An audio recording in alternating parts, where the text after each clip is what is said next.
Hi guys, I'm Anna Tagalog and I'm here to represent to you an example of system of linear equation. So, mauni ang problem.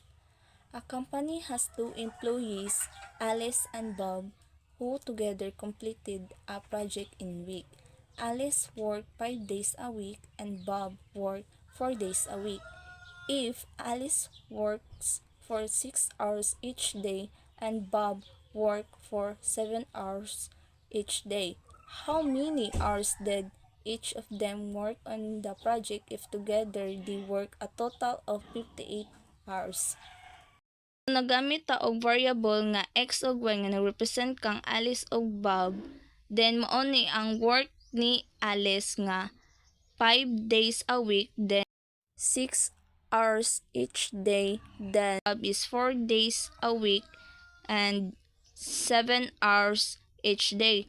Para mahibal-an na to kung pila gid ang ilang days nga nag-work is ato siyang i-time. So mo ni siya 5 times 6 equals 30, and then 4 times 7 equals 28.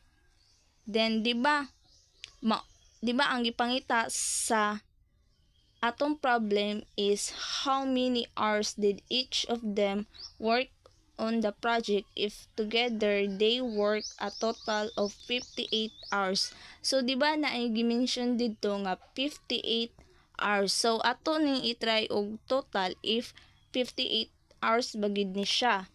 So 30 plus 28 equals 58. So ang ang 30 is napamatuod nga si Alice worked 30 hours on the project. Then ang si Bob is worked 28 hours on the project. Of total work is 58 hours. So then ayun ninyo kalimti og butni og days ang diri sa 30 og 28.